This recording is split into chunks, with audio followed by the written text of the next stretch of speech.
You become what you pay attention to. Cal Newport's Deep Work isn't just a book about productivity, it's a treatise on the value of deep focus in an age that's eroding it by the hour. Newport does not speak to us in the voice of a tech evangelist or a self-help guru. He observes, analyzes, and makes a sharp argument. If you learn to isolate yourself from distractions, you will not only work more efficiently, you will change the nature of your work. But what really happens when one commits to living and working in zip mode amidst a world that devours time with notifications, emails, and microchat? Can we rewire our brains to resist the rush? Or will we be swept away before we even begin? We encourage listeners to buy and read the book to fully experience its content. Because only when you read the whole book will you understand the problems I am telling you about. Now let's get started. Summary of this book. Chapter 1. Work as valuable. I have lived in all kinds of work environments. From the early days of endless meetings. The email box never stops ringing. Until those rare moments when I lock my door, cut off all connection with the world and let myself sink deep into a problem. I can say frankly the difference between the two states is so great that it is almost like two different lives. And it was from that experience that I realized a truth that I want you to understand. Deep work is more than just a productivity method. It is a vital competitive advantage. We live in an economy where everything revolves around ideas, information, and creativity. Here, the winners are those who learn at lightning speed and create products or solutions that are far ahead of the crowd. And deep work is the engine that makes both happen at the same time. You can't learn a complex skill when your mind is shredded by text messages. Notifications or interruptions in conversations also make it impossible to come up with a breakthrough idea while being constantly pulled out of your train of thought. Neve, the data journalist known across America for his ability to accurately predict election results, works. He sat for hours in front of the screen, burying himself in huge data tables, tweaking the forecasting model bit by bit. It's the kind of job where just one text message can disrupt your entire train of thought. But it is this ability to preserve that state of focus that has created predictions that have the world taking notice. Deep work is more than just a vague concept. Neuroscience shows that when we enter this state, the brain enters a special form of operation called flow. Have you ever felt like time flies when you are doing something difficult but interesting? That's it in flow. Each neuron connects more tightly, new knowledge is firmly anchored, and ideas flow like a stream. I've come out of that state many times and realized I've just completed a week's worth of work in just a few hours. But the real value of deep work goes beyond productivity. It protects you from an undertow. Machine replacement, artificial intelligence, algorithms and automation are quietly taking away repetitive, predictable jobs. Only tasks that require deep thinking, original creativity, and the subtle connections between knowledge areas that deep work nurtures are beyond the reach of machines. I don't say that to scare you but to make you see clearly. Mastering deep was how you secure your place in the future. Deep was not a natural talent, it is a skill. I practiced it, failed at it, and then figured out how to defend it like a fortress guard. The best programmers I know have a morning ritual that feels like a ceremony. They walk into the office, close the door, turn off the internet, and write code in absolute silence.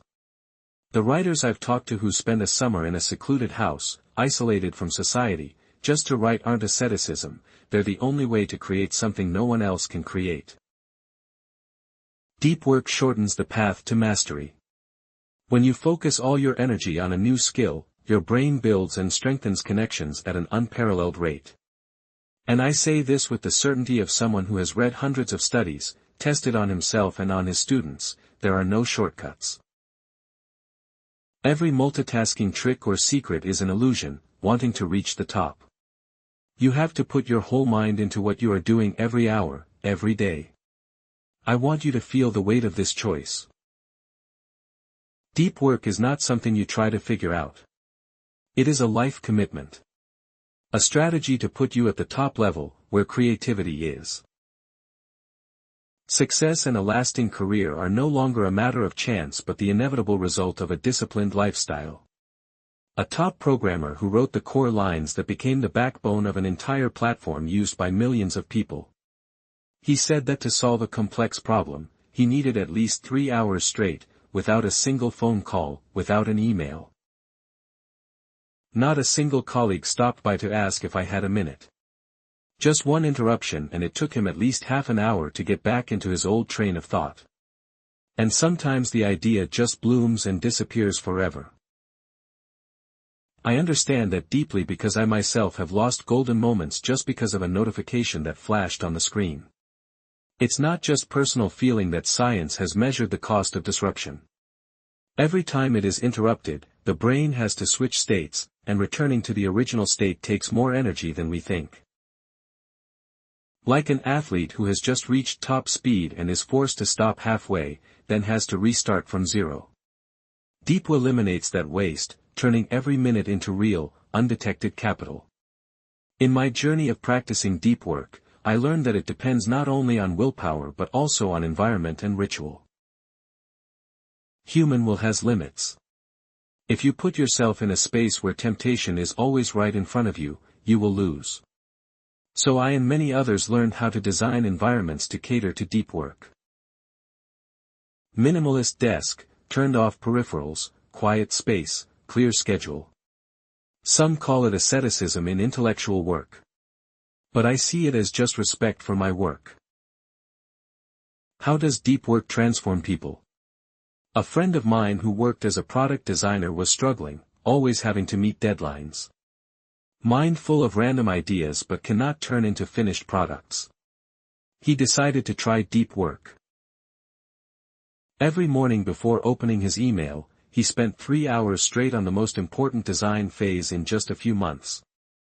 The quality and speed of his work changed dramatically. Not only were his clients happier, they were also willing to pay more for his projects. Deep work isn't always pleasant. It requires you to face both difficulty and boredom. The first few hours you'll feel the urge to check your phone, open a new tab, look for something easier to do. But if you get through that stage, the reward is the feeling of being in control of your time and mind. A rare feeling in this world. The age we live in is full of busy people. What is rare is someone who creates great value from their time. Deep is the way to do that. And when I say value, I'm not just talking about money or fame. I'm talking about the confidence of knowing that you're making something meaningful. Something that will outlive me. In your workday, what percentage of the time are you actually immersed in your most important work? What percentage is running around, putting out small fires? If the answer makes you feel confused or guilty, that's a clear sign. It's time to make room for Zipu. If you start getting serious about deep work today, you will soon realize like I did that this is not just a skill for success, it is a way of life. A silent declaration that you will not let the world decide how you use your mind. I once compared deep to a precious thing in nature. The concentrated energy of light when it converges through a lens. The scattered light is just enough to show the way. But when converged it can burn. So does the human mind. If you let your thinking fall into a fragmented state, you will only produce mediocre results. But if you gather and focus all your cognitive capacity on a single problem, you will see explosive power. Many people think they can still work effectively in an environment full of interruptions. They believe in multitasking, switching between emails, text messages, spreadsheets, and project documents. Not only have I read enough research to know it's an illusion, I've experienced it. Every time you switch contexts, your brain has to leave some of its energy behind on the old task. And when you come back, you need to recharge your mind circuit, repeating this process hundreds of times a day. You will find yourself exhausted and still no closer to your real goal. Deep work gives you a gift more valuable than productivity. It gives you time to be true to yourself. When you do deep work, you're no longer caught up in other people's immediate demands, those fake urgent notifications. You are in a zone of stillness where you and your work are completely face to face. There, every decision, every move counts, and that's where you create lasting value. I have seen this most clearly when observing scientific researchers. They spend months just solving one problem. Sometimes results are not immediate. But it was their persistence in deep learning that led them to industry-changing discoveries. There are no shortcuts. There is no such thing as a genius moment while scrolling through social media. All of this is the result of thousands of hours of rigorous concentration. An author I know. He lived in seclusion in a small house in the countryside. Only spend 3 hours a day writing. But those 3 words are inviolable. No one is allowed to call, no one is allowed to knock. It was a time when I met myself, and over the decades, it was those hours of deep work that created the books that moved millions of people, he says. But deep work doesn't just happen. It requires you to fight against a deeply ingrained tendency.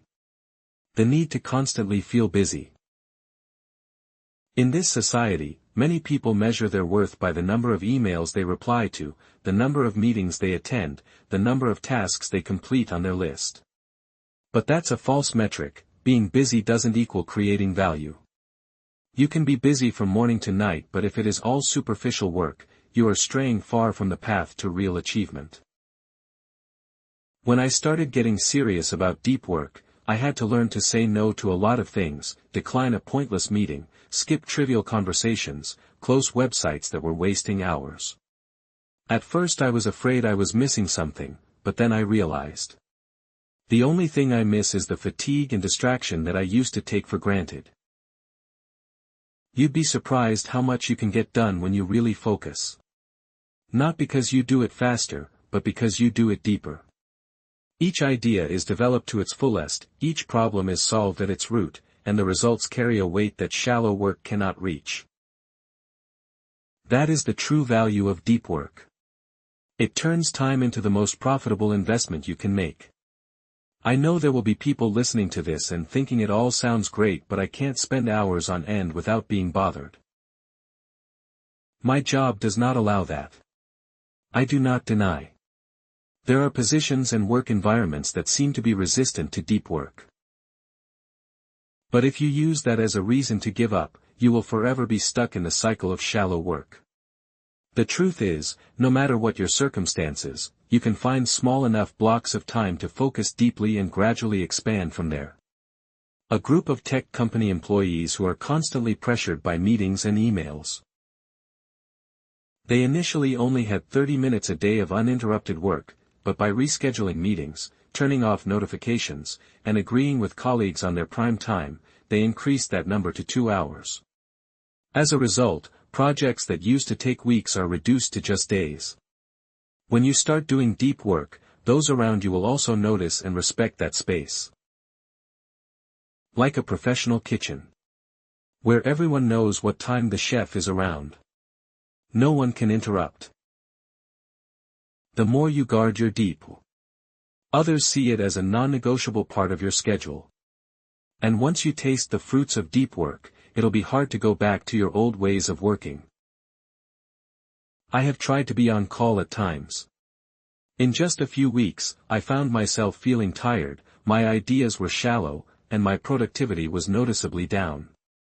Deep, once it becomes a habit, will make you more selective about how you spend your time. This is also why I consider ZipU as a form of intellectual capital as opposed to money or opportunity. This intellectual capital cannot be taken away unless you abandon it yourself. Every hour of deep work recharges your ability to learn, create, and problem solve at a level that shallow work never reaches. The faster and noisier the world we live in, the slower and quieter deep work becomes. And it's that slowness that's key to getting faster in the long run. Just like planting a tree, you can't force it to grow overnight. But if you keep at it, one day you will sit in its shade and find yourself ahead of those who are always running after speed. I don't tell you this to make Zip you into a romantic icon.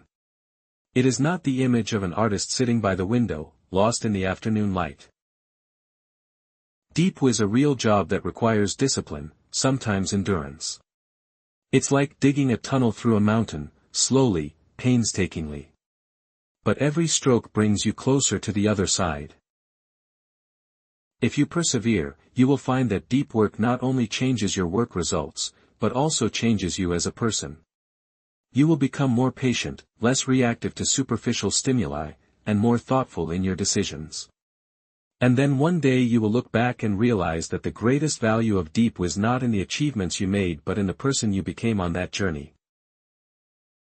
I want you to visualize the whole picture. A world where everyone is running after speed, responding in seconds, handling dozens of tasks at once. But few people actually create anything meaningful in that world. Deep was like an isolated island, no one accidentally drifts onto. You have to row the boat there yourself. And once you set foot on the island, you will realize that this is fertile land, where ideas take root and grow into sustainable projects. But to get here, you have to give up some things.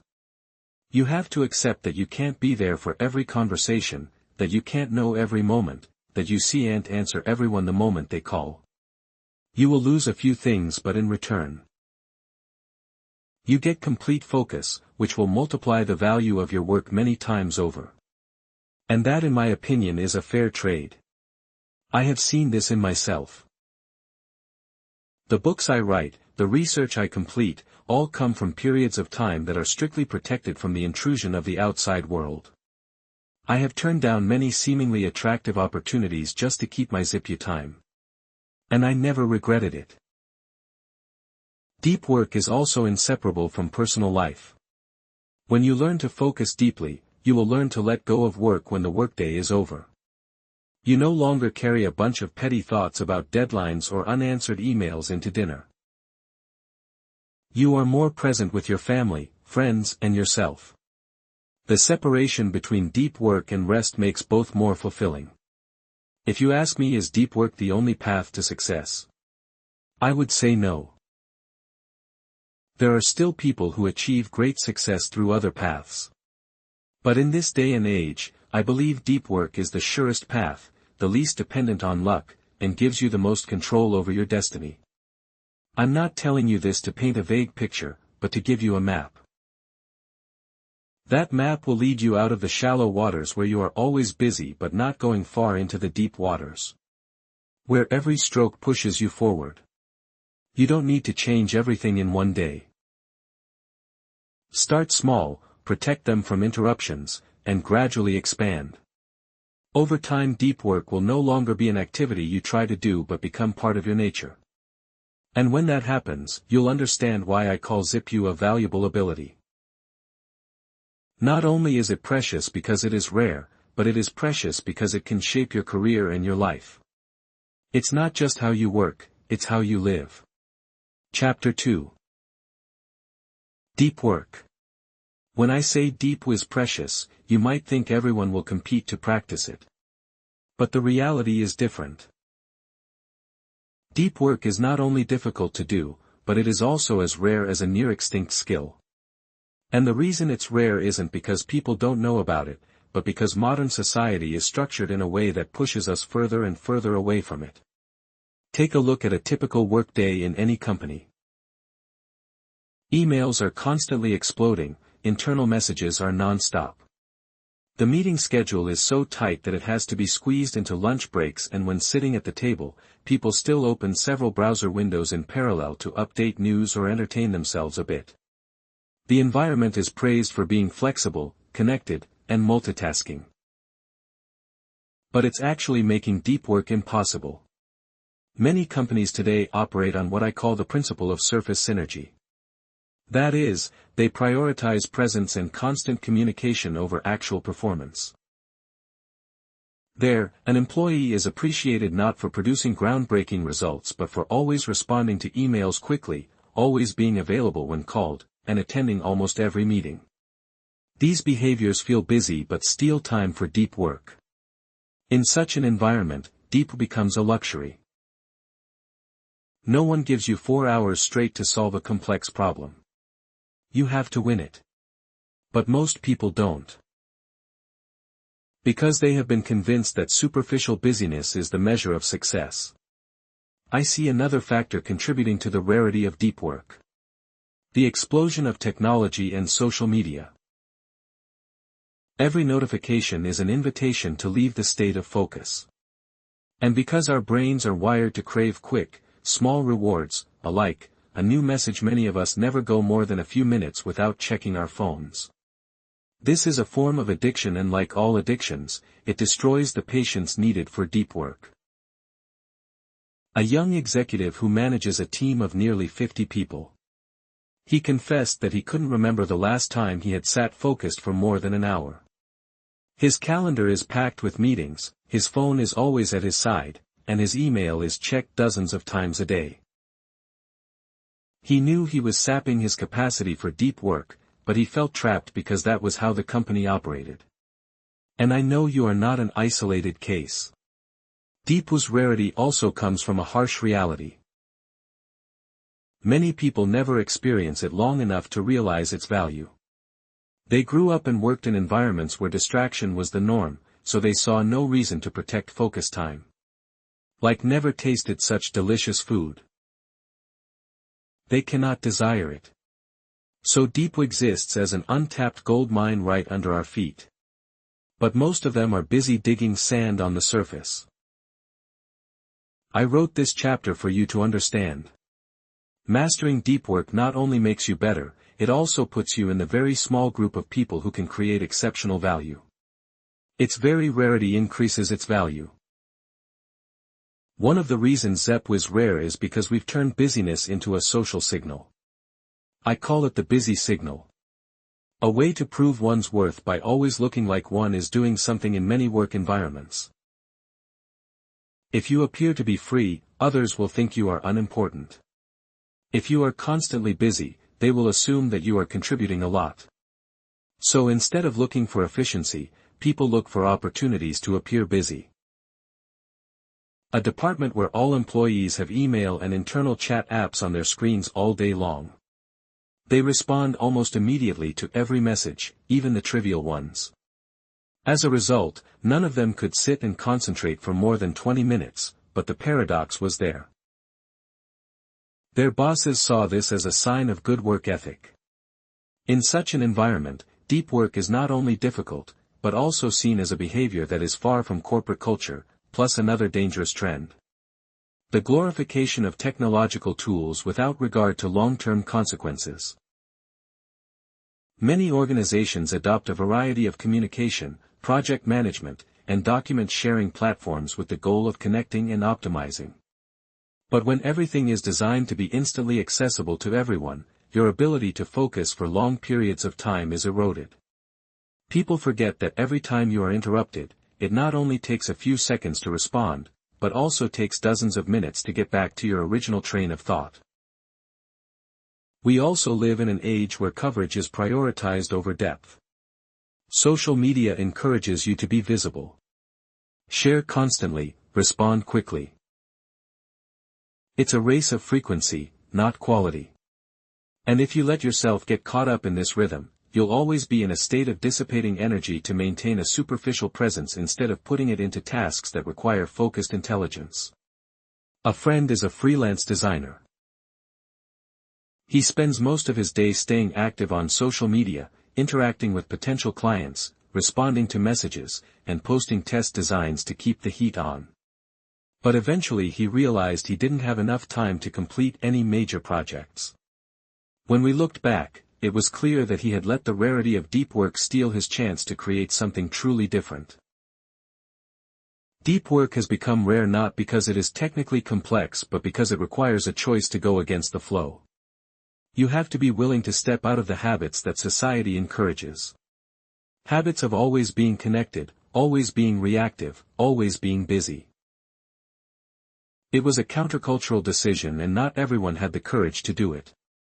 If you start defending deep work time, you'll find yourself misunderstood. Some people will think you're lazy because you don't attend every meeting or unapproachable because you're slow to respond to messages. But it is this difference that will become the shield that protects you from being lost in the crowd. You cannot expect to achieve different results if you continue to behave like the majority. To understand why deep is so scarce, I want you to imagine a room filled with keyboard taps, notification sounds, and crosstalk. It's not just physical sound, it's a manifestation of a work environment designed to prioritize response speed and visibility over depth. I once visited a fast-growing tech startup. Their office is designed in an open style without partitions. Private space, everyone sits close together to increase interaction. But what I saw wasn't creative collaboration, but a constant flow of small talk, Snapchat, and constant glances at each other's screens. In that environment, it is almost impossible for someone to sit quietly and focus on one problem for hours on end. This is a living example of what I call the cult of accessibility. In many organizations, the more approachable you are, the quicker you are to answer questions, and the more often you are available for ad hoc meetings, the more highly you are valued. But the price you pay is that you never have enough time to dig deep into anything. And gradually, you lose the power needed for you. Like muscles atrophy without exercise. Modern technology makes the situation worse. Smartphones and chat platforms make you a mobile communication node. Ready to receive and send information anytime, anywhere. And because humans are naturally addicted to quick rewards, you get caught in a filtering cycle. Whenever your brain feels tired from a difficult task, you look to new notifications as a short-term stimulant. Over time, you unconsciously train yourself to avoid prolonged mental effort. I have seen this even in very talented people. A journalist I know has excellent political analysis skills. But she spends most of her time monitoring Twitter, responding to comments and posting quick opinions. Those jobs provided instant attention but took away from the quiet afternoons she once spent writing thoughtful analyses. Gradually her work became thin, not as heavy as before. So I want you to see clearly that deep was not just rare because society discourages it. It's rare because we've built a whole system from office design, communication habits to personal technology to fight it. And when all of those factors combine, the result is an environment where long-term focus is not only difficult, but almost counter-intuitive. This is also why if you can maintain deep work in this world, you almost possess a superpower. Not because you are smarter, but because you are swimming upstream. While the masses are swept away by the current, the more you maintain this capacity, the more you separate yourself from the mediocrity caused by distraction. The consequences of deep becoming rare go beyond personal productivity. It also reshapes the competitive landscape in the knowledge economy. When most people are caught up in shallow work, those who can maintain deep concentration naturally stand out. There is almost no competition at the same level. A group of top software engineers in a large technology corporation. This group is divided into two distinct types of people. People who are always responsive, attend every meeting, handle a bunch of small requests, and who spend most of their time in deep work sessions. Rarely interrupted, results are surprising. The second group, while seemingly less busy, creates technical solutions that have much more lasting impact.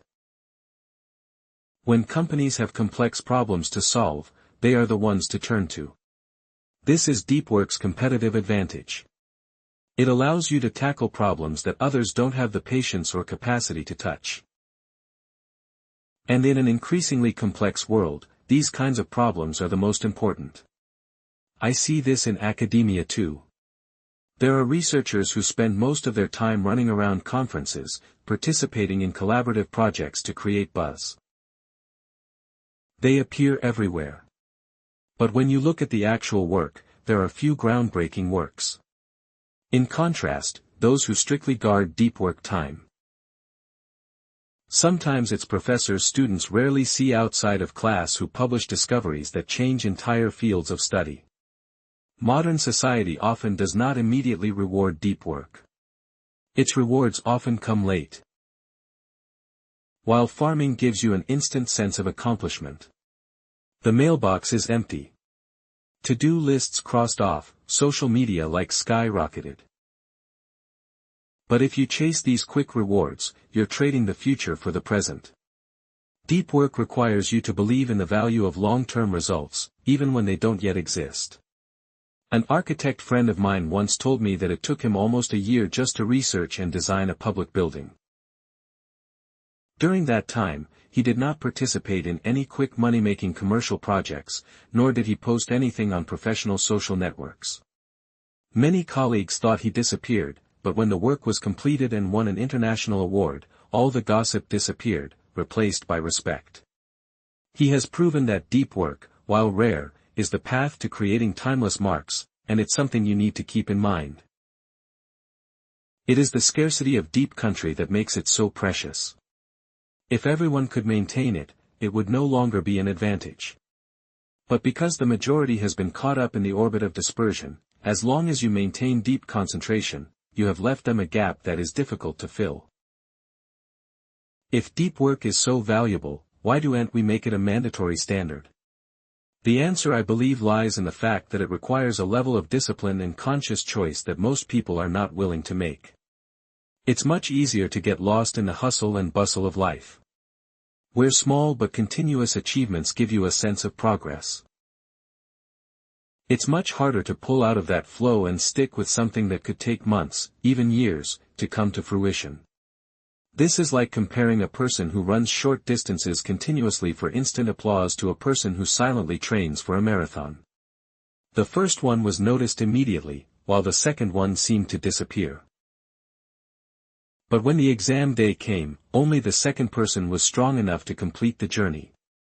Deep work is the same, it doesn't give you instant rewards, but when the big opportunity comes along, it puts you in a position that very few can reach.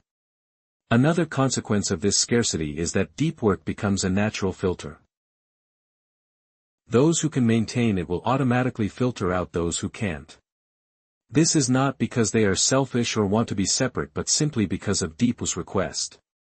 They have to be selective about what they take in and reject the rest. This is a strategic choice, not a social aberration. A talented programmer who turned down a job offer from a famous company just because the company's schedule didn't allow him to have long zipping sessions. He knew that if he had to spend most of his time in meetings and dealing with immediate crises, he would lose his ability to create complex solutions, which is his forte. The decision surprised many people. But a few years later, when he announced a breakthrough software product and started his own company, everyone understood why.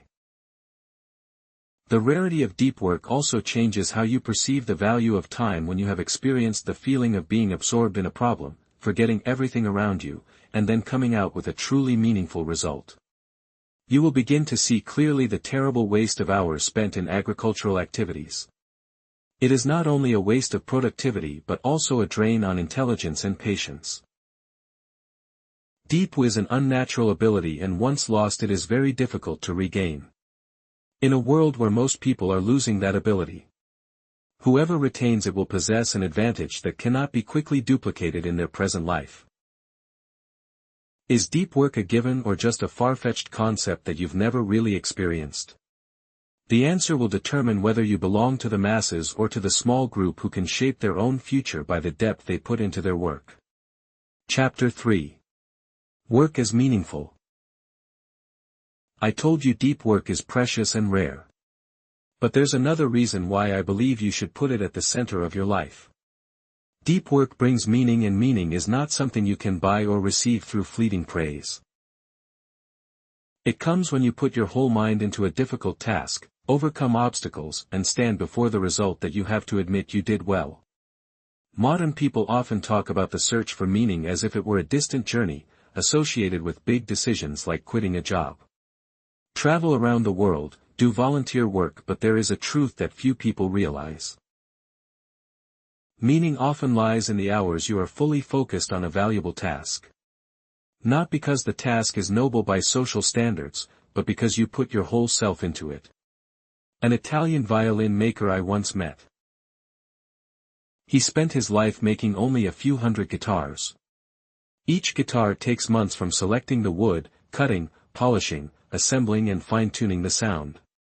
He worked in a small workshop, the windows facing a quiet street. And when I asked him if he found this job boring, he looked at me and smiled and said, "How can it be boring when each guitar is a part of my life?" That is the spirit of craftsmanship.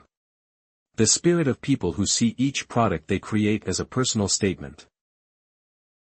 They do not need to go out into the world to find meaning because the meaning is in every hour they work deeply. Modern psychology calls this experience flog.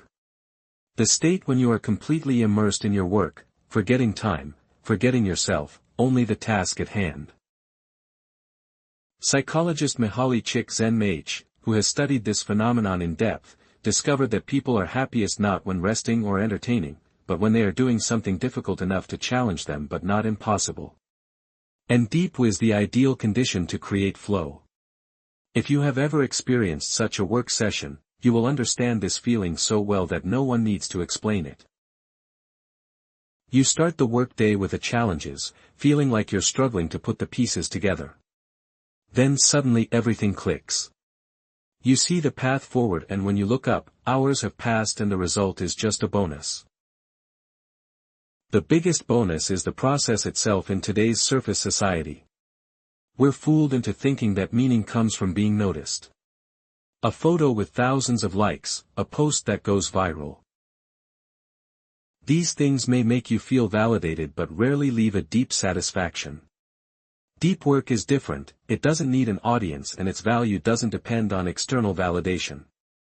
It's a dialogue between you and your work. A dialogue that can redefine how you see yourself. The art of craftsmanship isn't just about creating a perfect product, it's about defining yourself through your work. When you enter deep work, you're doing more than completing a task. You're practicing patience, discipline, focus, and then respect for what you are doing.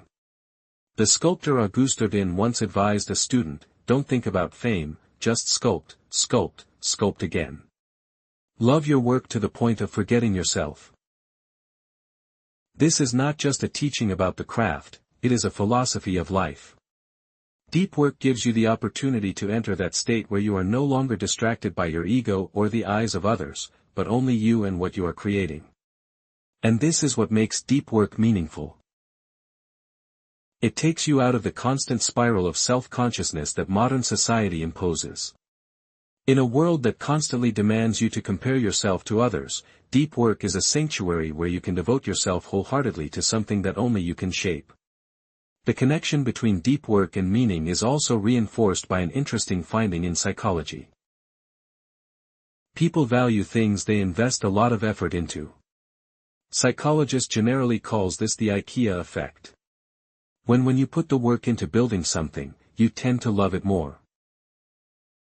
Deep work operates on a larger scale when you spend hours, days, months working on a difficult problem. You don't just create a result, you build a part of your identity around it.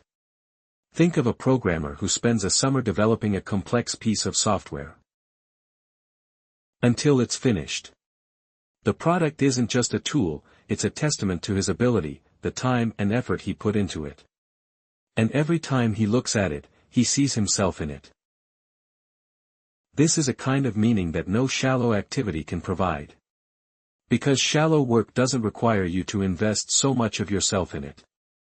Deep work also provides a different kind of joy. The joy of measurable progress when you do deep work. You see yourself getting better at a particular skill. This improvement, however small, creates a sense of control and growth. And as happiness studies have shown, a sense of progress is one of the most important factors in maintaining motivation and life satisfaction. In contrast, shallow work is fragmented and fragmented. It rarely gives you a clear sense of progress, you are busy all day. But at the end of the day, it is difficult to pinpoint where you have actually improved. Deep work is different. Every hour you invest in it leaves a clear mark on your skills and understanding. The more conveniences, the easier it is to access information and entertainment, the more likely we are to fall into a feeling of emptiness. Hours of endless scrolling through social media, watching the news, or consuming entertainment may fill your calendar, but leave your mind empty when the screen is turned off. It is a silence that many people try to fill with more noise. Instead of facing it, deep work offers the complete opposite. It creates an orderly flow, where every thought and action is tightly linked to a single goal. When you are in this state, the feeling of dreaming, the sense of distance and dispersion is replaced by a clear direction, each passing hour leaving its mark. And you can look back and see that you've taken a step toward what you want. A researcher I spoke to described it perfectly. When I do deep work, I feel like I'm stitching threads into a larger fabric. Each thread may be small. But over time, the fabric appears before my eyes, and I know I'm creating something that means the comparison is not only beautiful, but psychologically true. Deep work creates a sense of connection between life's moments, turning them into a coherent story rather than a series of disjointed events. It's in this way that ZipU becomes the antidote to the current state of uncertainty. The state of not knowing what you're doing in life, not knowing what your work means.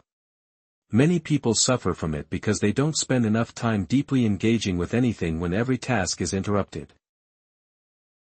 You can't feel the weight of accomplishment, and that makes things become boring.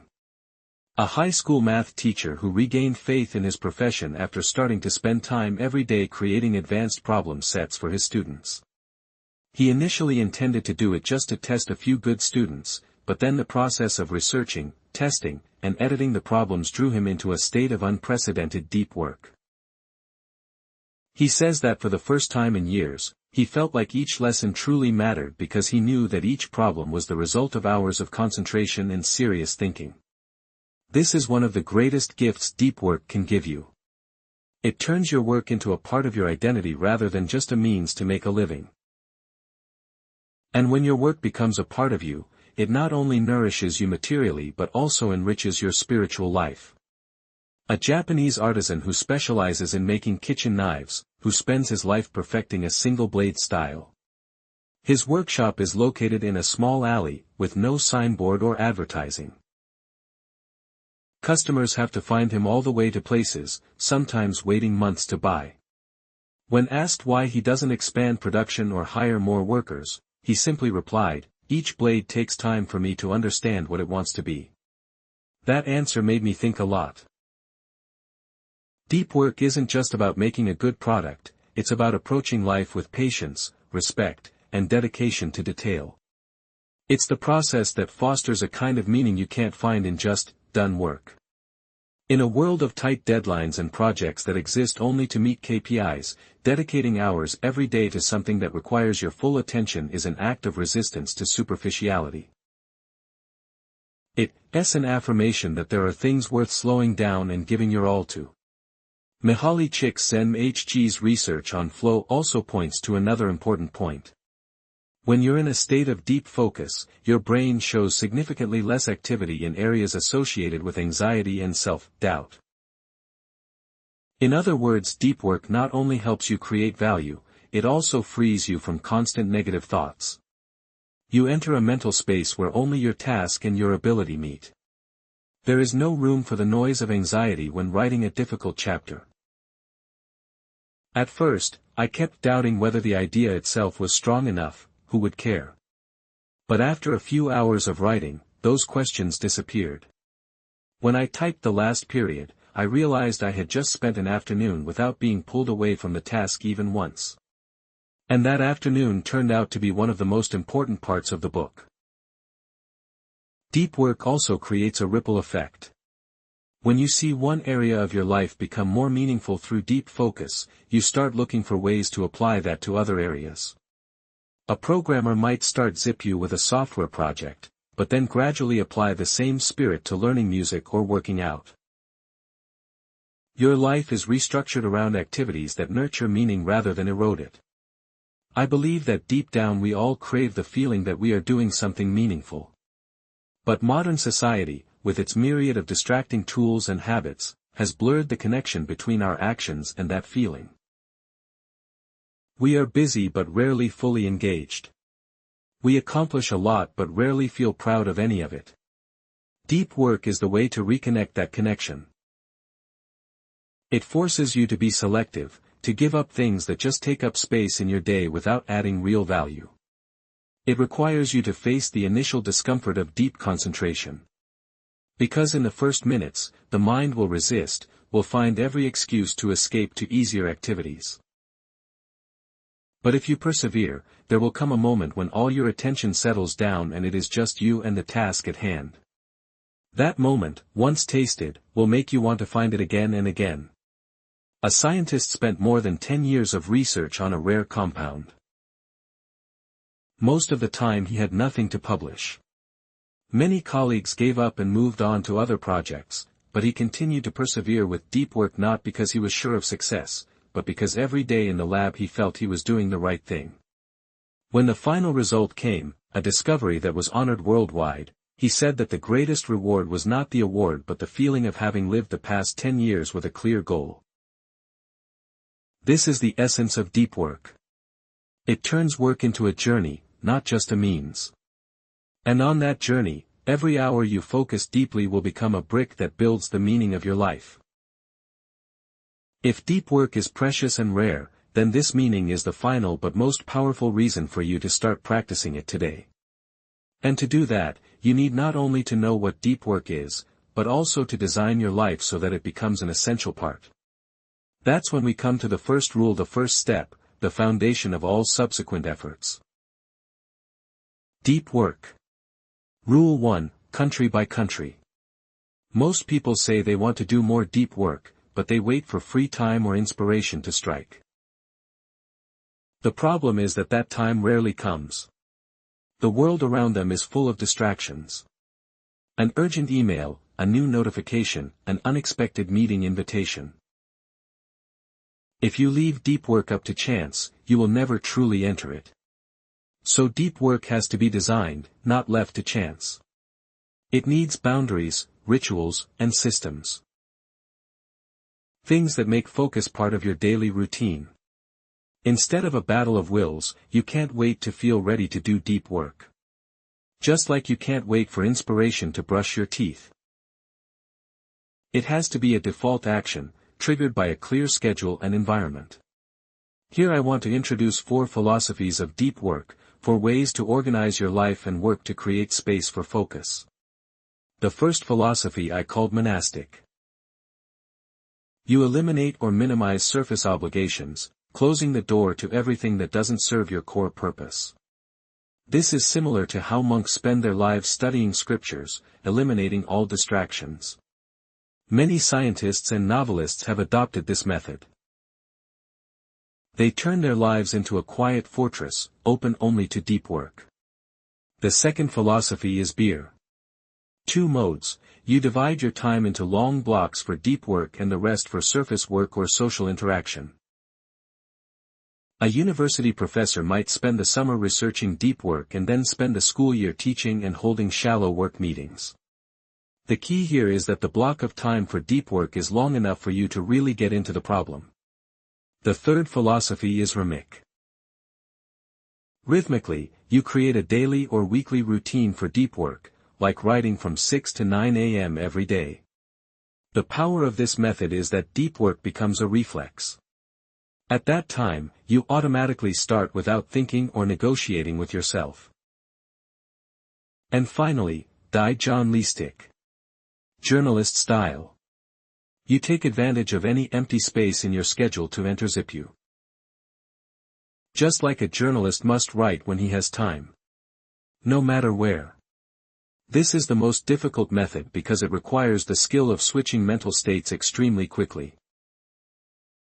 Only those who have practiced the ability to focus deeply for many years can apply it effectively. Each philosophy has its advantages and disadvantages. But the common point is that you have to choose the right approach and stick with it. Otherwise, deep work will remain a good intention swallowed by surface things. Once you have chosen the right philosophy of deep work, the next step is to build a ritual to start it. The ritual here is not something fancy, but a set of fixed rules that you follow every time you start ZipU. The ritual helps you avoid wasting energy on making decisions. If every time you do deep work, you have to ask yourself, how should I start, where should I work, what tools should I use, how long should I work, you will exhaust your willpower before you actually get started. Instead, rituals make those questions the default. An effective ritual usually answers 4 questions. First, where will you work and for how long? The deep work environment should be isolated from distractions. It could be a closed room, a quiet corner of a coffee shop, or a library. The duration should also be fixed. For example, I will work here from 8 to 11 o'clock. Second, how will you work when you are there? This includes preparing your tools, computer, paper, pen, documents, and setting rules to keep you focused. For example, no email, no phone, or only looking up information when absolutely necessary. Third, how will you support your ability to focus? Some people use background music without lyrics, others prepare drinks like coffee or tea. The details: this little thing acts as a signal to your brain that deep work is now in session. Fourth, how will you measure your progress? Deep work requires clear goals for each session. If you set a goal in the morning to write 1,000 words or solve 3 math problems, when you finish, you will feel like you have completed a work cycle rather than abandoned it. One writer has a very simple but effective ritual. Every morning he walks into his office, pours a cup of black coffee, puts on a single piece of classical music, and opens his desk. Everything is the same every day. He says that when he hears that piece of music, his mind automatically switches to writing mode. It's as if someone has flipped a switch. The ritual doesn't have to be complicated, but it has to be consistent. It's the repetition that creates the reflex, and the reflex helps you overcome the initial obstacle to entering a state of deep concentration. I've observed the schedules of famous people and realized that for them, deep work is not a vague concept but a structured disciplined time. When he needed to write an important work, Chao Deng, a Swiss psychoanalyst, left rich and built himself a stone tower by Lake Biyin. There he had no electricity, no telephone, only a writing desk, books and the surrounding nature. Every day he entered the tower and worked for hours in silence, separated from the noisy life outside. It was an extreme monastic ritual, but it created conditions for him to delve deeper into his thoughts. At the other extreme, J.K. Rowling applied the Boder philosophy when completing the final Harry Potter book. Instead of just working at home, she rented a room in the Bainran Hotel in Edinburgh, where she could escape all interruptions and concentrate completely. She did not stay there forever, but every time she entered that room, she was in a world reserved for her story. There are even people who choose rituals that are almost simple to the point of minimalism, but the effect is still strong. Bill Gates is famous for ThingWick. 2 weeks every year he withdraws from Microsoft in a small house by the lake, just reading, taking notes and thinking strategically. Microsoft's breakthrough ideas like T-Experts alignment were born during those times. But deep work is not just about how you start, it's also about how you end, closing your work each day. A ritual to transition from focus to rest without carrying a mental burden. When you end a deep work session, your brain is still processing unfinished problems. Without clear boundaries, you will continue to think about them into the evening, sapping your sleep and mental energy. The closing ritual can be as simple as reviewing your to-do list, updating your progress, noting your next steps and declaring to yourself that the workday is over. This frees your brain from constant vigilance, helping you recharge to return tomorrow with renewed focus. I also apply this principle when writing books. Every afternoon I always spend 10 minutes reviewing what I have completed, crossing off items that have been done and write a sentence for tomorrow that starts here. When I step out of the drawing board, I know I've left work behind. Leaving the evening to be entirely about family and other pursuits. A powerful ritual is meaningless if the environment doesn't support it. Deep work doesn't happen in a noisy space filled with distractions. Your environment has to signal to your brain that this is a place to focus. I once went to a product designer's office in San Francisco.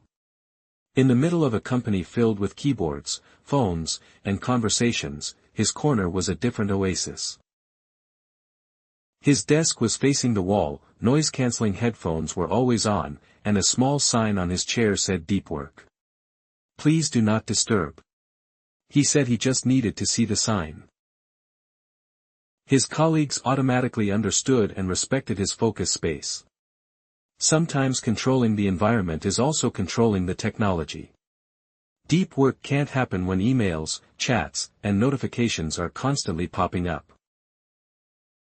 People who are good at deep work. Everyone has a clear strategy for minimizing digital distractions, turning off notifications, blocking social media, or even using a separate computer just for focused work, without any entertainment apps installed.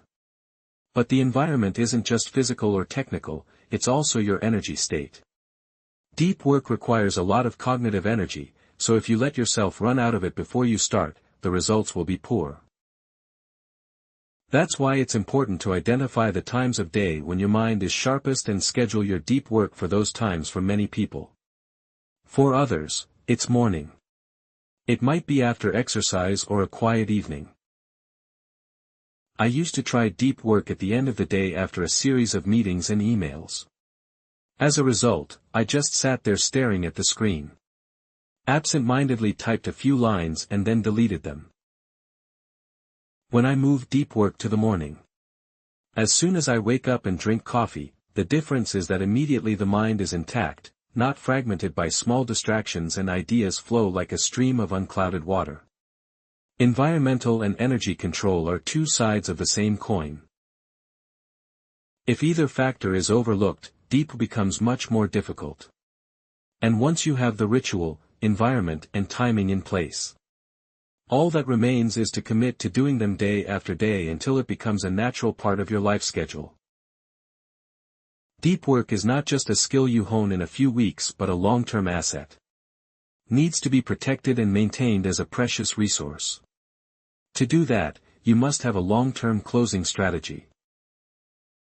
That means setting boundaries and living rules that ensure ZipU always has a place in your calendar. No matter how the job or circumstances change. An important strategy is learning to say no to inappropriate opportunities or requests. This sounds simple but is difficult in practice. Especially when they are disguised as seemingly good deeds. An interesting side project, a collaboration offer, or an assignment that your boss praises as having potential. But if they take up deep work's time and energy without providing commensurate value, you must firmly decline. Second, be proactive in planning your ZipU quarterly or yearly, not just daily. Setting deep work seasons, longer periods of time are strictly guarded, in which you focus on one big goal. For example, an author might spend 3 months just writing the manuscript, minimizing other work. This helps you go much deeper than just doing short sessions of enlightenment. Third, build no-go zones into the calendar. Fixed blocks of time where you don't allow any meetings, calls, or surface tasks to get in the way.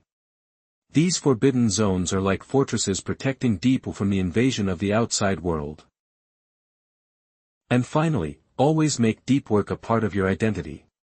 When you see yourself as a deep worker, like a writer who writes as his breath or a scientist who researches as his calling, then every decision, big and small, in your life will naturally be geared toward protecting that capacity. I once heard a veteran programmer say that deep work is not something you do in your spare time. It is the reason you make time. That quote sums up the spirit of this rule. If you don't actively protect deep, the world will fill your days with things that aren't deep enough to make a difference. With ritual, environment, optimal timing, and long-term strategy, deep work can become a lasting part of your life, not only helping you complete big projects but also shaping who you become. From here, you are ready to move on to the next rule. A seemingly paradoxical principle is the key to maintaining focus. Learn to embrace boredom. Rule 2, Boredom. One autumn afternoon I was on the train from Washington to Jetton. Looking out the window I saw the forests turning yellow. A man sat opposite, eyes glued to his phone screen, fingers scrolling through short messages. Every time the zin sound rang, he immediately switched to another application and then returned to the old page. I paid attention for almost an hour, less than 10 seconds he let his mind drift freely. It is a microcosm of the larger problem. We have lost the ability to be alone with our thoughts even for a few minutes. And when the brain is used to being constantly stimulated, it will resist any attempt to force it to sit still and focus on one thing. Here's why. Even though they really want to do deep work, many people find that after just a few minutes of focusing, they unconsciously open their phones or look for something else to occupy their attention. To do deep work, you need not only time and space, but also the ability to stay with stillness, with resistance, and with boredom. This may sound like paradoxical advice in an age where being busy and always connected is considered the norm. But in fact, boredom is as much exercise for the mind as lifting weights is for the muscles. You have to train your brain to tolerate gaps of no stimulation when you need to focus. It doesn't run off looking for an easy dopamine hit. Don't use deep work to train your focus, but train your focus during your non-deep work times as well. That means you have to practice boredom as a lifestyle habit. So that when you sit down at your desk, your brain is ready to stay still with a difficult task. Instead of demanding instant rewards from the outside world. One simple practice is to set a boredom schedule. Those times of day when you intentionally don't allow yourself to seek any stimulation. No phone, internet, no news. You simply let your mind drift or do something light like walk and wash the dishes. But does not add any entertainment. At first it will feel uncomfortable, almost constant, but after just a few weeks you will find your brain begins to accept and even enjoy the quiet. I once spoke with a data scientist who was involved in a project that analyzed massive amounts of information from billions of transactions per day. The job requires the ability to focus for hours at a time, digging into complex data sets. But he admits that at first he couldn't sit still for more than 10 minutes without wanting to open his email or the news. Instead of continuing to struggle in vain, he applied the Embrace Boredom principle. Every day he schedules empty walks, half an hour around the park without his phone, without listening to music, without trying to think about work. During the first week, his mind was constantly trying to create stories, recite to-do lists, or hum song lyrics. But after about 2 weeks, something strange happened. His mind began to quiet down, no longer jumping around looking for stimulation. And when he returned to his desk, he found he could sit still, immersed in data for hours without the urge to change direction. Natan Miran, former Chief Technology Officer of Microsoft, Miha Rolwan is famous for his ability to learn quickly and solve huge problems. One of his secrets is to create vacuums in his work schedule, where he completely disconnected. Those gaps are not always for thinking about the problem at hand. Sometimes he just let his mind wander. It is this training that helps him maintain an incredible level of concentration when he really needs to get work done. And then there are very real-life examples like a friend of mine, an architect. She said that before, every time she sat waiting for a client to arrive for a meeting, she would immediately turn on her phone to kill time. After reading Deep Work, she tried something different, sitting there doing nothing, just looking at the space around her. She felt self-conscious at first, but after a few weeks, she realized she had the ability to stay calm even during brainstorming sessions. Don't get caught up in talking just to fill the gap, the ideas become sharper. What all these stories have in common is that the ability to do deep work doesn't come from the moments you're working, but is forged in the moments you're not working. Just like an athlete doesn't just get stronger during competition, but through hours of training and recovery. Deep workers also build their concentration stamina during those seemingly useless periods of boredom. One of the biggest temptations that breaks ZEP is the habit of checking your phone or the internet for a quick moment. I'm not saying you have to give it up completely, but he suggests turning the behavior into a deliberate practice rather than an unconscious reflex. This exercise is simple but requires discipline. When you feel the urge to check your phone, email, or any other source of instant information, don't do it right away.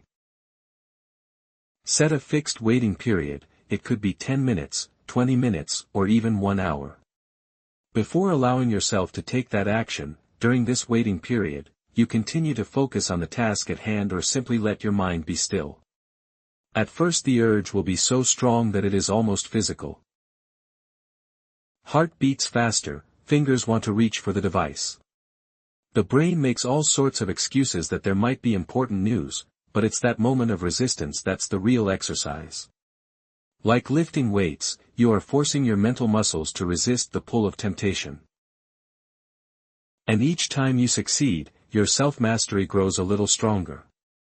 I encourage applying this principle both during and outside of work hours. If you get into the habit of delaying checking your phone while waiting in line for coffee, it will be easier to avoid opening your email while deep working. The brain learns that it does not need to respond immediately to every stimulus. Another advanced technique is to schedule your internet usage instead of letting it happen whenever you want. Set specific times of day when access is allowed. For example, 11 a.m. and 5 p.m. Outside of those hours, any searching, checking the news, or surfing social media will have to wait. Not only does this help you stay focused, it also makes each time you go online more purposeful rather than just a reflex to kill time. I tried it out and found something interesting when I realized I only had 2 internet accesses a day. I started making a list of sites to check out. Or the job to be looked up. Now allows me to get it all done in one go instead of doing it all day long.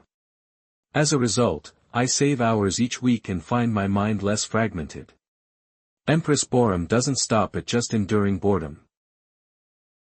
It is the art of managing your own attention. And as you begin to master the habit of responding to stimuli, you'll find that deep walking is no longer an arduous battle, but becomes an almost pleasant natural state. What makes Empress boredom different isn't a productivity tip, but a fundamental shift in how you think about focus. Most people think that focus is a natural response when work is interesting enough. It is actually a possible skill. And must be trained. And boredom is the training ground for this skill. When you learn to stay in unstimulating spaces, you're teaching your brain that value lies not in constant novelty but in the ability to delve into something to the end. You go from being a channel flipper to someone who watches the whole movie, accepting the slow parts and understanding the story. You will never completely eliminate the urge to seek stimulation. It is part of human nature. But you can reduce its power, making it a choice rather than an instinct. When this happens, deep was no longer a battle against yourself but a flow you are ready to step into whenever needed. I realized Empress boredom also has a magical side effect. It makes life less rushed. When you no longer have to fill every gap with noise, you begin to notice the small details. Light falls through the morning window. The sound of the wind passing through the trees, an idea flashed through my mind while waiting for the water to boil. Those seemingly trivial details are the pieces that nurture creative depth, and that's when you're ready for the next step. Rule of 3, Social Media Quarter. If break bombs help you build a foundation for focus, then quitting social media, or at least taming it, will clear the shortcuts that keep you from deep work. Because even if you've learned to stay with boredom, if your environment is still filled with instant escapes, your ability to focus will always be challenged. Rule of 3, Dear Social Media. I remember the first time I decided to try quitting social media altogether.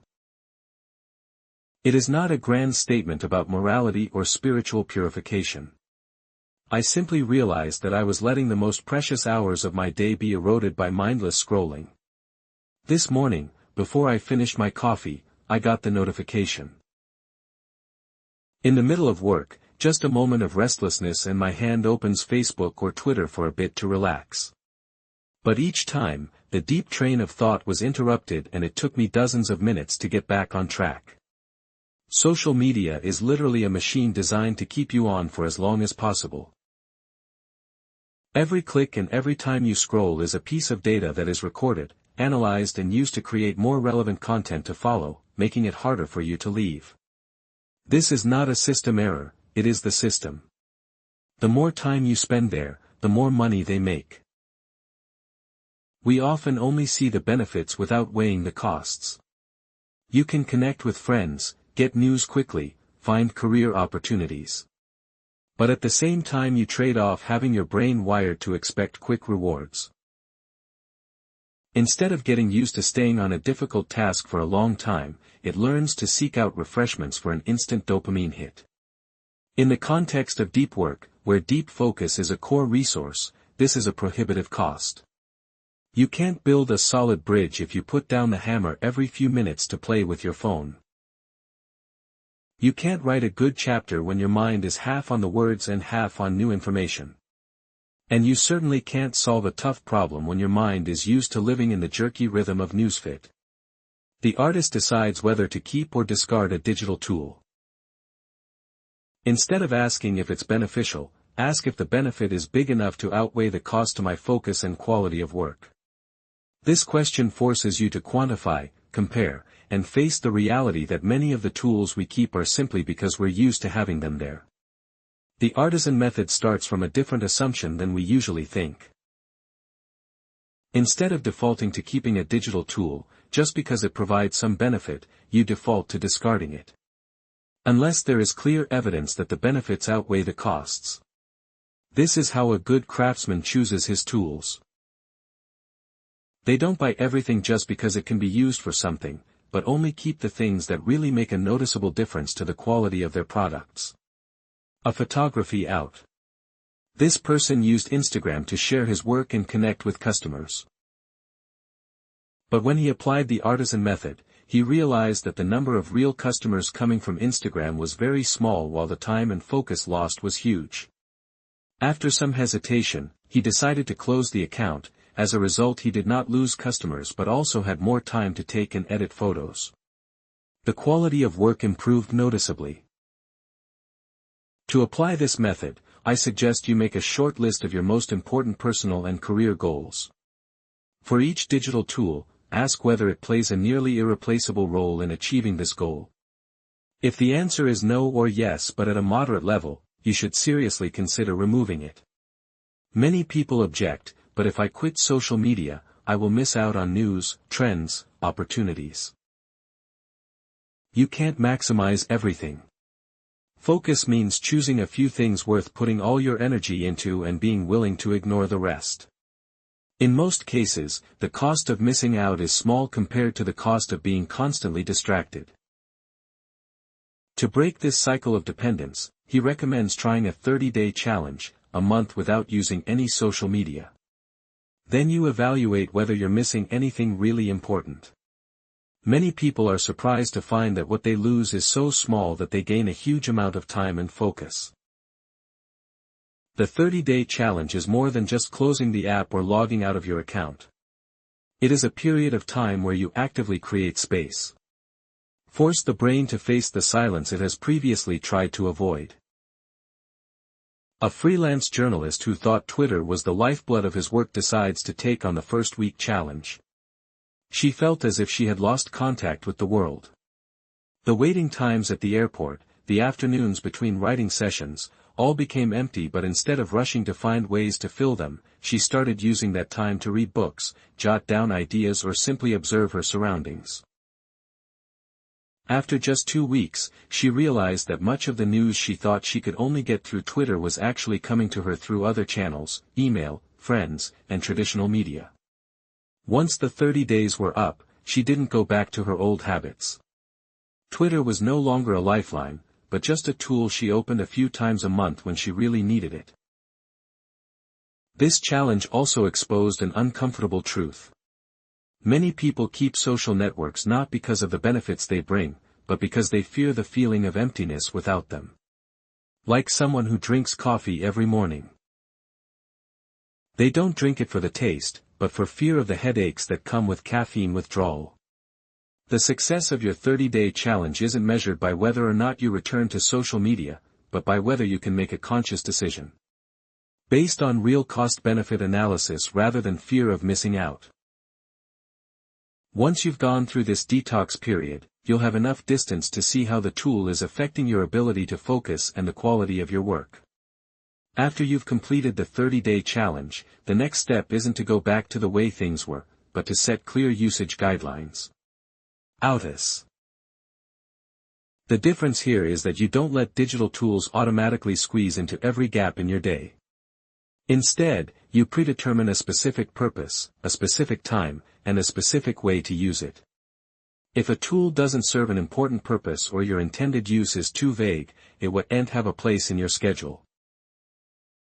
For example, one Professor Nippet knows still keeps a LinkedIn account but only logs in every Monday morning, limiting her time to 30 minutes maximum to respond to messages and new connections. He didn't touch it for the rest of the week. As a result, he maintained his professional network but didn't let it interfere with his extended ZipU sessions.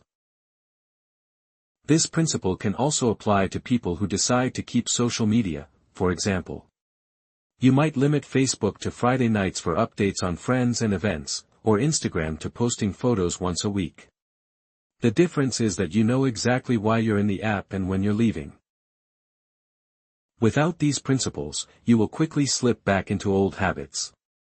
Social media platforms never stand still. They are always optimized to make you stay longer. So every time you open them without a clear purpose, you're handing over control of your time and attention to a system designed to exploit it. Your concentration is like a precious garden if you open the gate to anyone at any time. Don't be surprised when you walk out one day and find it overgrown with weeds. Social networks are those small, seemingly harmless weed seeds, but if not controlled, they will quickly take up all the space of the plants you really want to grow. Quitting or limiting social media isn't an extreme move, but rather a strategy to preserve your most precious resource, your focus. If deep work is what helps you create superior value, then anything that consistently disrupts it should be assessed as a threat. Even if it's something everyone around you considers normal. You don't have to wait until your concentration completely collapses before you take action. Like a professional athlete. We'll avoid habits that are harmful to physical health. A person who wants to become a craftsman of the mind must protect the brain from the subtle mechanisms of addiction. Choose digital tools like a designer chooses materials for a piece of work. Only keep things that, when you weigh the pros and cons, you find the value they bring far outweighs the cost. And always remember that your attention is not unlimited. Every time you give it to new fit, you're siphoning off energy that could be spent on your deepest creative work. Once you learn to tame or eliminate social media, you will notice a subtle change. Quiet times no longer bother you. You start having more uninterrupted work sessions, feeling less interrupted, and your mind has room to incubate big ideas. That's when you're ready for another challenge. Not with the obvious addictive things, but with the seemingly harmless things that silently erode the ability to concentrate. I used to think I worked hard. My calendar is full of meetings. Emails are constantly pouring in and I always respond as quickly as possible. The working day is over. I was exhausted, but looking back I saw a hard truth to accept. Very few of them create real value. That is the essence of sallow work. Easy tasks do not require deep concentration. Can be done in a distracted state: write a few emails, update a report, attend a meeting to catch up, reply to messages. Each one seems harmless, even necessary. But when added up, they take up almost all of your time and energy. You can get in easily but will never swim far. There you are, always busy but never create anything groundbreaking. And the biggest danger is that if you don't realize it, you'll think it's real work because it gives you an instant sense of productivity. Inboxes are emptied, checklists are crossed off. A famous professor at the university where I work. He only works 40 hours a week, but almost all of it is zipping, researching, writing books, and teaching extensively. All emails, paperwork and miscellaneous requests are handled within short fixed hours. As a result, while many colleagues worked late into the night without publishing anything significant, he continuously had resounding works. The lesson is clear.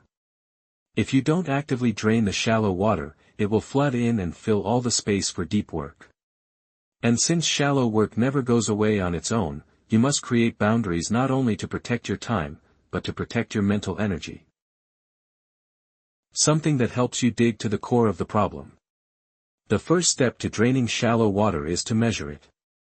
Look at each task in your calendar and ask yourself, if I give this task to a senior with average skills, can they do it well while listening to music and surfing the net? If the answer is yes, it is shallow. Once you have categorized it, you need to limit it to specific numbers instead of letting shallow take up any space. Limit it to a certain percentage of 20% or 30% of total working time.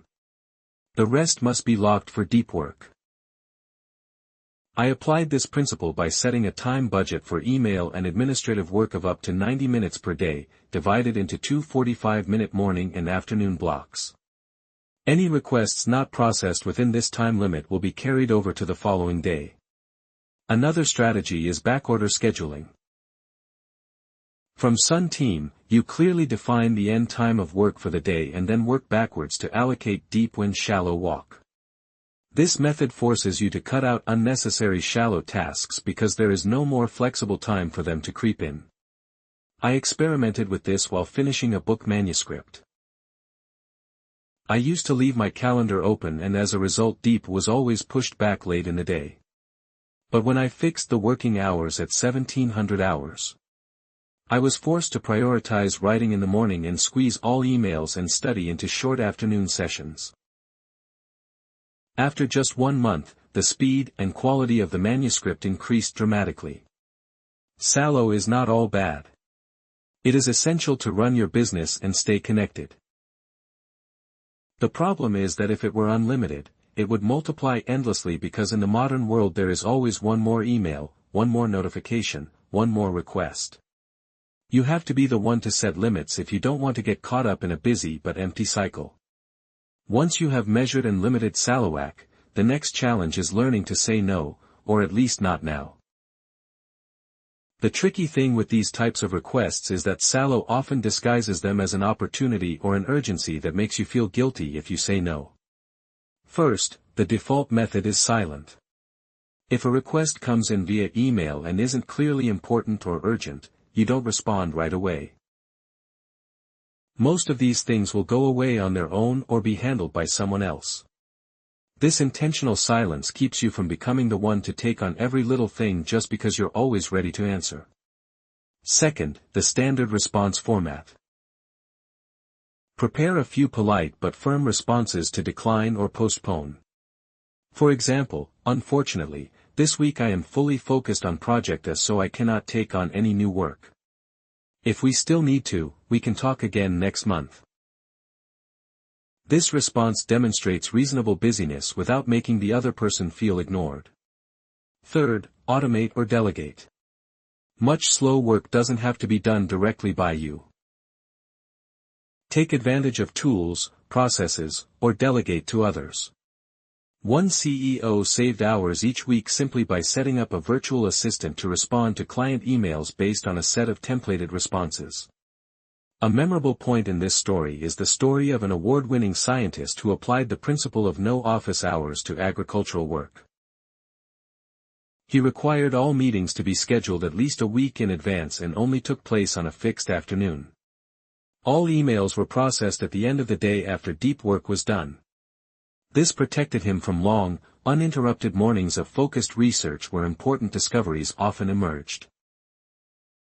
Saying no to slow work is saying yes to deep work. Each refusal is a protective barrier that keeps the waters your depths are not invaded by small but persistent waves. One of the most powerful ways to drain shallow waters is to design your schedule around deep work. instead of trying to squeeze deep work into the gaps. This may sound obvious, but most people do the opposite. They leave their calendars empty and fill them with emails, meetings, and errands. Then they try to find room to do important work. A creative director in the software design industry opens her calendar at the beginning of each week and blocks off 34 consecutive blocks for deep work, treating them like meetings that cannot be cancelled. Every other request, from team meetings to client conversations to paperwork, must revolve around those hours. As a result, her big project moves forward smoothly. While most of her colleagues are still busy clearing the way without getting to the main work. A writer schedules her writing time from 8 to 11 o'clock every morning, regardless of how many emails or other requests come in. The rest of the day can be spent on shallow walk, but mornings are the time when the brain functions best, and are sacrosanct. Thanks to this principle, he consistently publishes a book a year, while many authors spend 57 years on a project. Another technique is to set a hard end time. If you know you have to leave your desk at 5 p.m., you automatically prioritize deep work. Conversely, if you believe you can work more in the evening, shallow will creep into your day, and deep work will be pushed back indefinitely. You don't naturally find time for deep work in this distraction-filled world. It must be protected by strong barriers, calendar blocks, end time rules, and the discipline to say no to anything that threatens it. If the previous rules are like a knife cutting off obvious sources of distraction, then draining the shallows is the art of keeping that cut from ever healing. Because shallow doesn't disappear just because you've removed it. It comes back like rainwater seeping through the rift. If you don't constantly maintain the protective barrier that makes deep a sustainable habit, you need both awareness and structure. Awareness helps you recognize when you're drifting into shallow water. Structure helps you have systems in place to pull yourself out. A locked-in calendar. A hard end time rule. An email time budget. Fixed deep work blocks. All of these are not meant to tie you down, but to free you from the lure of easy but meaningless work. A young entrepreneur struggled with an overwhelming workload. He thought the solution was to do more. Stay up later. But when he applied the principle of shallow water draining, he realized he needed to focus on just a few core value-creating activities and make everything else auxiliary or eliminate it altogether. The company's revenue increased, but the number of hours he worked decreased. Deep cannot survive without shallow water control. Just as a mature forest needs light for the new trees to grow, deep needs open space, the emptiness that only comes when you dare to drain the surface. Once you master all four disciplines, deep work, embrace boredom, give up social media, and drain the shallows, you will find that you possess an advantage that much of the modern world has lost, the ability to sit down, focus, and create something that truly matters. Thank you for taking the time to join me on this journey of deep work. If you have come this far, you have allowed these ideas to challenge the way you live and work. It is not an easy task. In a noisy and hurried world, choosing to listen and reflect deeply is a rare and courageous act. I want to hear from you. Tell me where this book touched you. What made you want to try to change? Or raised a new question? A comment or review from you will not only help me understand the impact of the book, but also help others, those who are still searching, know that there is a path here worth taking. And if there is another book you yearn to explore together, a work you believe will shake or uplift some corner of our spiritual lives, tell me. The world of books is so vast, and your choice may open a new journey where neither you nor I know what we will find until we arrive. Because in the end, every deep conversation begins with an invitation. Today I have extended that invitation to you through the pages of Deep Work. Now I await your invitation in another book.